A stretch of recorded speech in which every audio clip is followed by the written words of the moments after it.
کیا آپ کو بھی ایسا لگتا ہے ابھی کل ہی تو جمعہ تھا، آج پھر جمعہ آ گیا، ابھی کل ہی تو سال شروع ہوا تھا اور دیکھتے ہی دیکھتے مہینے بیت گئے؟ اگر آپ کو محسوس ہوتا ہے تو وقت آپ کے قابو سے باہر ہو چکا ہے، تو یاد رکھیں یہ محض آپ کا وہم نہیں بلکہ یہ کائنات کے آخری دور کی وہ مستند نشانی ہے جس کی پیشگوئی مخبر صادق صلی اللہ علیہ وسلم نے 1400 سال پہلے فرمائی تھی۔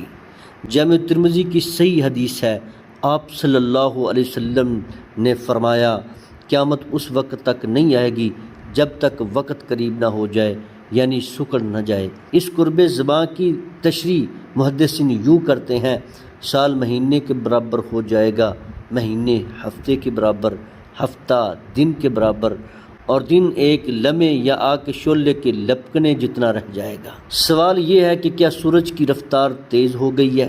نہیں، میرا ماننا یہ ہے کہ یہ برکت کا اٹھ جانا ہے۔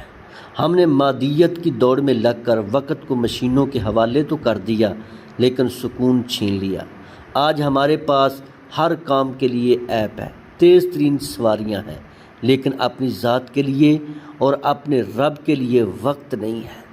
پہلے وقت دی روٹی پکدی سی تے پورے ٹبر نوں رجا دیندی سی، ہن اوون وچ 2 منٹ 'چ روٹی گرم تے ہو جاندی ہے، پر او برکت، او پیار نہیں لبدا۔ سچ ہے کہ اسی گھڑیاں تے مہنگیاں خرید لیاں پر وقت ساڈے ہتھوں نکل گیا ہے۔ اسی مرحلے کا دوسرا پہلو سستی شہرت ہے۔ وقت کیوں سکڑ رہا ہے؟ کیونکہ ہم لاہو و لعب فضول کاموں میں ڈوب چکے ہیں۔ 1 منٹ کی ریل دیکھنے بیٹھتے ہیں اور گھنٹوں ضائع کر دیتے ہیں۔ نبی کریم صلی اللہ علیہ وسلم نے فرمایا تھا، قیامت کے قریب تجارت پھیل جائے گی اور لوگ شہرت کے پیچھے بھاگیں گے۔ آج ہر شخص وائرل ہونے کی دوڑ میں اپنا قیمتی وقت اور اپنی عزت نفس دونوں بیچ رہا ہے۔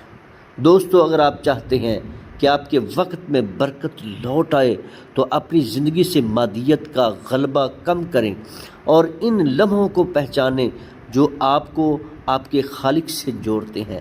جس دن آپ نے موبائل کی اسکرین سے نظر ہٹا کر حقیقت کو دیکھا، اس دن آپ کو احساس ہوگا وقت کتنا قیمتی ہے۔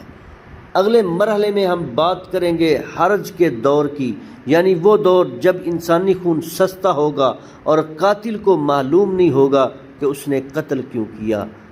آپ کو کیا لگتا ہے کہ کیا آپ کے 24 گھنٹے پورے ہوتے ہیں؟